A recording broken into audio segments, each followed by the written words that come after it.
Good afternoon, everyone. My pleasure to be with you today. My name Scott Huxley from Syscom, the CEO. Together we have Tom here from Corporate Conversions, and I'll let him introduce himself here in a minute. So before we jump in, a few housekeeping rules for today's webinar. If you do have questions, please go ahead, drop those into the chat box, and we'll be happy to work with Tom to get you the answers that you're looking for. So drop them in there. A couple of interesting fun facts I found, kind of when we think about sales and marketing very different from sales, not the same animal. Maybe Tom can speak to that. But some interesting numbers I pulled, 62% of SMBs dedicate 4 to 5% of revenue towards marketing to getting the message out there. And about 36% of SMBs actually spend in and around $10,000 a year on digital marketing, and that's going to be a focus for Tom today. So I'll be interested to explore some of those topics with him. Quick shout out, this is the first series that we're actually running of a 3-part series. We'll have another session November 19th with Bob Reinbold, who's a EOS implementer, and then finally the last installment of the 3-part series for November will be November 23rd with Mason Smith from E2 and ShopTech. So again, my pleasure to be able to present this together with Tom today. Recordings will be made available if you've registered. The slide deck that Tom is kindly sharing with us today and given you some insight on how to maximize marketing and importantly have a successful 2021 will be available to you. So again, my pleasure. And with that, I will stop talking and turn it over to Tom. Hi, Tom. How are you doing today? Hi. Thanks for having me. Hey, you're welcome. Hi, everyone. Happy Veterans Day. If anyone on the call is a veteran, thank you for your service. Yeah, absolutely. Thank you for your service. Yeah. As Scott said, my name is Tom Damitio. I'm a partner here at Corporate Conversions. We're a digital marketing and website development company that's been in the Grand Rapids area since 2010. A little bit about us: we build websites, we host and maintain websites, and then we do the whole digital marketing piece. So we try to be that all-encompassing resource for our clients. Again, thanks for joining. The reason I put this presentation together is that I see many companies doing the same mistakes with their digital presence. So I wanted to help you understand how to make your digital marketing more successful. So with that, here's the big question. Have you ever wondered if you're wasting money on your digital marketing? We all need a website and a digital presence, and we're all using technology and the web more and more every year, especially this year with COVID-19. It really pushed us online with ordering, shopping, and researching products and services. The main focus of digital marketing is to bring more leads to your business. So what better time to reevaluate that digital marketing strategy? So back to the question. If you've ever wondered if you're wasting money on digital marketing, then you probably are. But I guarantee that all of you have access to the digital marketing elements that we're going to discuss. Again, the question is, are you wasting money or are you thriving because of your digital marketing investment? And yes, it is an investment. And most importantly, can you prove whether or not your digital marketing is working or not? So let's dive in. Mistake number 1, a website without a clear message. Does your website provide a clear message? Many times I've searched for a product or service and found a website that I thought provided what I needed. I left almost immediately because the message may not have been clear. The business could have been the best in the industry, but I was not convinced with my first impression, so I left to look elsewhere. Internet users, myself included, have short attention spans. So if you don't get to the point, then you may have people leaving your site too. So think about your website. Does it provide a clear message? We may think it does, but it may not be obvious to others. So if you asked a stranger, your spouse, your child, or really anyone in your network, what does this business do when you put your website in front of them? Will they have a concise answer for you from the homepage, or will they need to spend a few minutes clicking around and reading a bunch of copy on different pages to really decipher what it is that you do as a business. So to help you navigate, what should your website convey, it comes down to three things. One, who are you? And within that, what is your story and what do you value as a business? Secondly, what problem do you solve? They're on your website because they need something. Always keep that front of mind. They're looking to buy, so don't turn them away by not having the answers that they're looking for. And finally, number three, how does the customer get it? Don't make the user figure out how to contact you. It's always best to have some kind of call to action that is throughout your website. We live in a fast-paced world, so making this easier will help increase your conversions. So don't make them search for a phone number, an email, a form, or a chat box. Make it very evident, and they'll be more likely to contact you and less likely to leave. So if your business doesn't address these three things, then it's more or less a glorified business card. It's just a little bit of information on a canvas. And how many business cards have you thrown out over the years? I know I've thrown out plenty. So the point is you need to make an impact. Simply stating your business name won't inspire interest, especially if they don't know who your business was before they reached your website. So that wraps up mistake number one. Mistake number two kind of piggybacks off of that a bit. So it talks more to the depth of your content. Do you have thin content and poor content, or both really?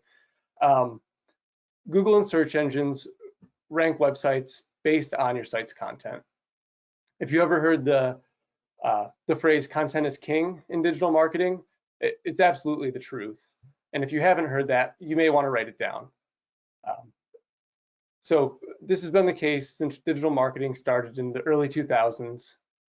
Yes, Google is getting smarter every day, but one of the greatest factors is and always has been and always will be the quality of the content. And like I said, that hasn't changed in the last 20 years, while many other ranking factors have. And so looking at your content, is it well thought out or is it just filler? Does your service and product pages really explain what is involved for your process, or do you assume that somebody knows what you do? The content on these pages should be well thought out. If you cannot explain what you do, then how do you expect your users or Google to understand what it is and rank you accordingly? So that brings us to what critical things do you need to prove to search engines and really your users as well? There's two: that you're an expert in your field and that you're trustworthy. Because if you can't prove those two things, then again, they probably won't reach out. So looking at number one, all of your content should be engaging, meaningful, and serve a purpose. It should not be there just to fill in blanks or take up space. And many times I see this. People know they need a website, so they just throw in some content, or they have a previous website that we migrate the content, but they don't improve on it or add to it, and that content was 5 or 10 years old. So definitely think about what you're broadcasting, because this is who you are to everyone else that has never been to your website. They may not know any of your previous experiences or achievements.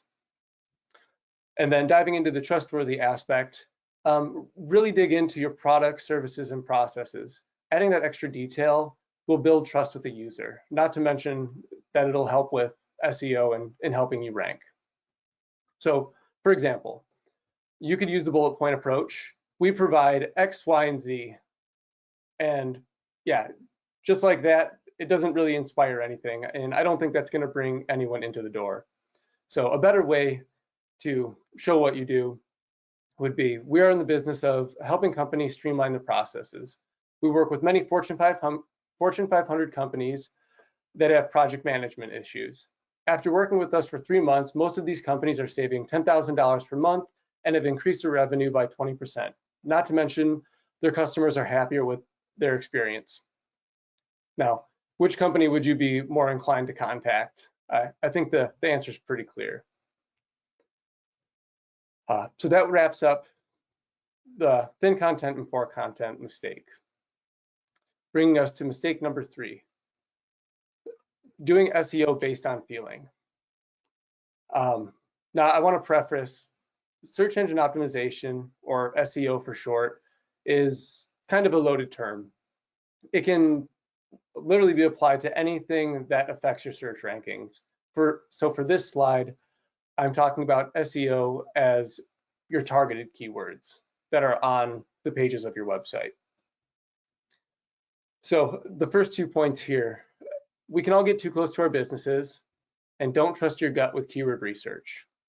So it's safe to say that we all get into our day-to-day rhythms talking about our businesses, and we assume that everyone knows our industry lingo. I'm sure I'll do that today, so I apologize if I do. Because of this, we should never write our own website copy without doing keyword research or having a digital marketing company do it for us. What we feel is an important keyword, maybe the 4th or 5th most popular synonym in the search results for that topic. So if you'd really like to rank number 1, you need to understand what people are searching for in your service area. This brings us to the third point here. There are many tools to prove whether or not your hunches are correct. These tools will help you better understand what focus keyword should be on each page of your website. In some cases, your assumptions may be correct, but it's always best to verify. Your website will have an overarching theme, which is your business. However, each page should have its own focus keyword. The purpose is to get each page to rank for a specific keyword or topic. This will give you the greatest reach across the web and the most SEO value per page, which together will boost the cloud of your website. And lastly here, utilize data from keyword research and search trends to help you capture more audience in your geographic area. So utilizing this data will help you rank better in Google and get in front of your audience more easily. I should note that people's search habits change over time, and Google updates its algorithm regularly. So if you optimized your site 5 years ago or even 2 years ago, it should really be revisited. Otherwise, you might be falling in the rankings and not realize it. There's also tools out there that can help show you where you're ranking for specific keywords. So this can be true for companies that may seem static over the years. Many times that can be a manufacturer or a CPA, for example. The services at large don't change, but the circumstances around those or within those services may change. So for manufacturers, that could be new material or tolerances, and with CPAs, that could be new laws or exceptions. They're still filing a lot of the same documents, but there's new information out there that you could be ranking for that people are searching. Which brings us to mistake number 4, local SEO. This is often overlooked. Local SEO is becoming more and more important.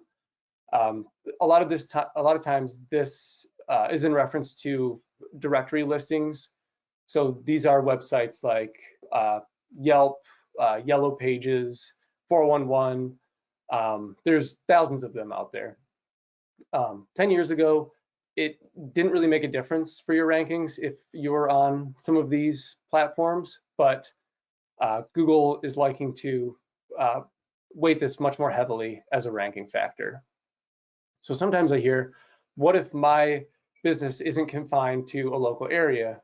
Do I still need local SEO? And I understand why that would throw people for a loop, but it is important. And the reason being is, as much as it will help you rank locally, Google wants to verify that you are indeed a business and not a front for another business to rank better and use some, we call those black hat tactics in the industry. So not doing things by the books. And it's also important, if your business has been around for 10, 20, or 30 years, there could be some false information floating around or old information. So any duplicate listings or wrong information should all be corrected. Otherwise, this can hurt you in the search results, because Google is going to have to guess which information is true and which information is false. And sometimes those don't line up with where your business actually is. So that leads us into search engines using your business name, address, and phone number to confirm you are a legitimate business. As I said, Google uses your name, address, and phone number. This is sometimes referred to as a NAP score, NAP. This information will help you rank for your services wherever your service area may be. This information is cross-referenced with Google, the directory listings that I had mentioned, social media, your website, and a number of other places online in order to help you rank better. This is especially important if your business has ever moved addresses, has multiple locations, changed phone numbers, or any other critical business information has changed over the years. This could even be merger or acquisition. And often lumped into local SEO is reputation management. And this is likewise getting more and more important. You don't want to ignore people commenting on your business. So there are many places where you can get a review or testimonial. And if you don't have reviews or testimonials, or you haven't started to ask for them and collect them, definitely do so. This can be on Google, Facebook, or any other relevant platform for your business. These help build trust and authority for your business, and also look good for your brand across the web. And a lot of the SEO value can come through those testimonials too, because people are vouching for your business, which increases that clout, and Google will reward you for that. So once you do get reviews, don't forget to respond to all of them. People like to be acknowledged, rather. And yes, this is for good or bad reviews. If there is an issue, somebody does leave you a bad review, it's best to talk to that individual, bring that issue offline, fix the problem for them, and then ask them to revise it or add a new review now that they're a happy customer.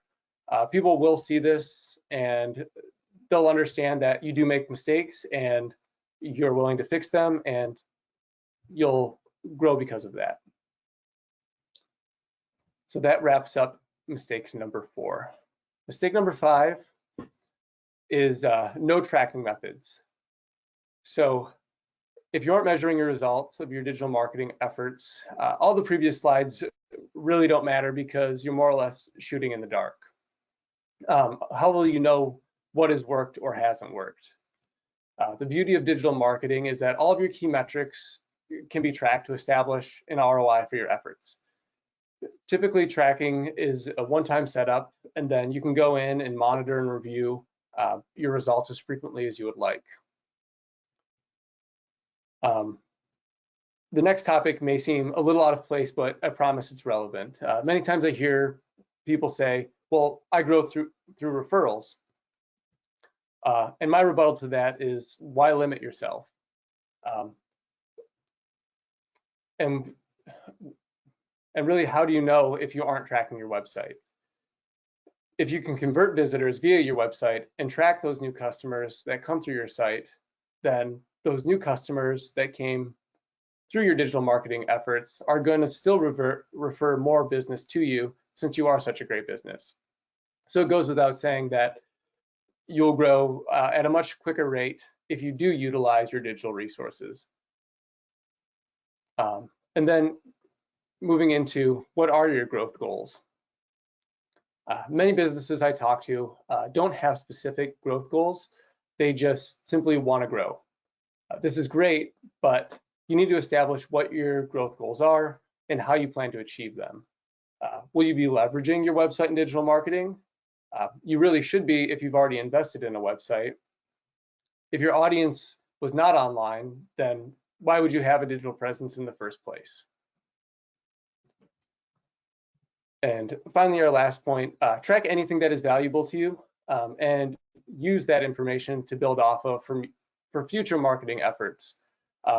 In some ways, especially in the beginning, digital marketing can be a bit of a moving target. There are elements that all strategies need, but depending on your business and your industry, you may want to be more heavily in particular areas. So utilize that data. You can use it to improve your digital presence in a number of ways. This means understanding your customer better and creating more opportunity. What pages do they visit? What are they interested in? What products and services are they interested in? How long do they visit your site? And what devices do they use to visit your website? So that is, a phone, a tablet, a computer. The list goes on. There's a bunch of data that's free out there that you can utilize. So you should leverage this data to create a marketing plan to be successful. The more information you have, the greater potential you have in your marketing efforts. So finally, remember your website and your digital marketing are an asset and not a liability. So you should put that extra effort in order to create a plan that's going to bring that ROI to you. So what can I do to avoid making these mistakes? To put all the slides more concisely, here's 5 tips to ensure to help with your success. 1, keep your message reflective of your business. 2, your content should inspire curiosity, enlighten, and have a solution. 3, don't assume what keywords people are searching for. Do the research. 4, build a good foundation with a local presence, and don't forget to respond to reviews. And 5, track as much as you can to determine future opportunity and your current ROI.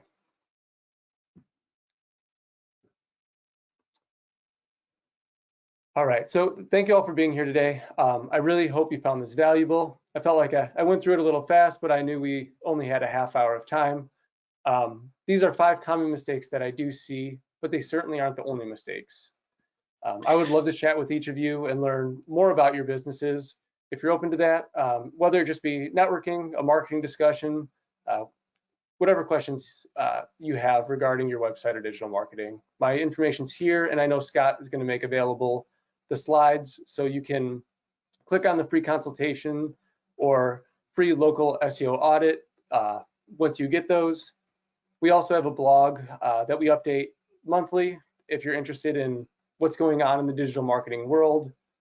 And for little snippets of information, we have an email sign up on our website that'll just send a weekly tip every Monday just to get you more familiar with digital marketing, and so you can be more educated and try to implement some of those yourself. So yeah, our goal is really to add value and educate our clients so they can feel more confident in their digital marketing efforts. And that concludes this. So I don't know if anyone has any questions, but I'd be open to fielding those at this time. Yeah. Thanks, Tom. I appreciate it. I don't see any questions in the chat box. I just wanted, as we get close towards the end there, this is part of what we call the Crush 2021 series, and it really boils down to having a plan and thinking about these things. And many years ago, putting up a website for a business was more than sufficient. It even had a name back in the day. It was called a brochure website, where you went and you visited it. I can say that, I've been part of conversations where someone has decided not to do business with someone because the website was so poor. It's kind of a reflection of the company's capabilities, I guess. That's obviously the most extreme, but again, what you're bringing to the table today, hopefully for everyone on the call today, and those that'll check out the recordings, will at least prompt them to think about it. A lot of times when you outreach, particularly to new clients as well, I can tell you from Syscom's perspective, going to our website is one of the first things that people do. I think everyone should look at their organization's website from a new client or potential new client's perspective. And a lot of times a website's put up and it's never really, to your point, reviewed again. So I think, I appreciate your offer today of anyone on the call, either recorded or live, that you'll help them with that and help them understand missed opportunity, really, I guess, for small businesses. And again, being part of a bigger series, we just want to bring to the table the idea that people entertain this idea. And I think actually reaching out to you and doing some of the things that you've touched upon today and exploring it would help people understand some of that missed opportunity. So I want to thank you today for offering that. Tom's information is clearly available there for those that want to reach out. And no sales pitch either. Tom's not going to browbeat you into becoming a customer. So that's even better, which is, again, another key reason behind us doing this series today. So I want to thank you for that. Your email and telephone numbers in there, we'll make that available, and I hope to do future series with you again. And it's a very important topic. Done right, it can generate for sure sales and leads. Done wrong, it can cost a lot of money and have very little return. So I appreciate you bringing your skills to bear today. Again, don't have any questions, so as we come close, we can wrap this up. Again, Tom's telephone number and email is there. We'll make this available as a recording. But Tom, I want to appreciate your time today. You've been with Corporate Conversions for, was it 7 years or something like that? So yep, I think you're muted actually, Tom, but that's okay. All right. Yeah, There we go. Yeah. I told myself I wouldn't forget to unmute myself, and I did. There we go. Yeah. So what I was telling the people on the call today, that you've been with Corporate Conversions, I think a little over 7 years. So you bring a lot of knowledge and experience to bear. So I appreciate you sharing that with us today. And with that, we'll conclude and wrap it up on the 30-minute mark. I want to thank everyone for time. Tom, it's a pleasure. Let's do this again. Hope everyone got value from today's session. Recordings will be available for those that are registered. And again, thank you, Tom. It's been an absolute pleasure. Yeah. Thank you for having me. Yep. Take care. All right. Bye-bye. Thanks. Bye-bye.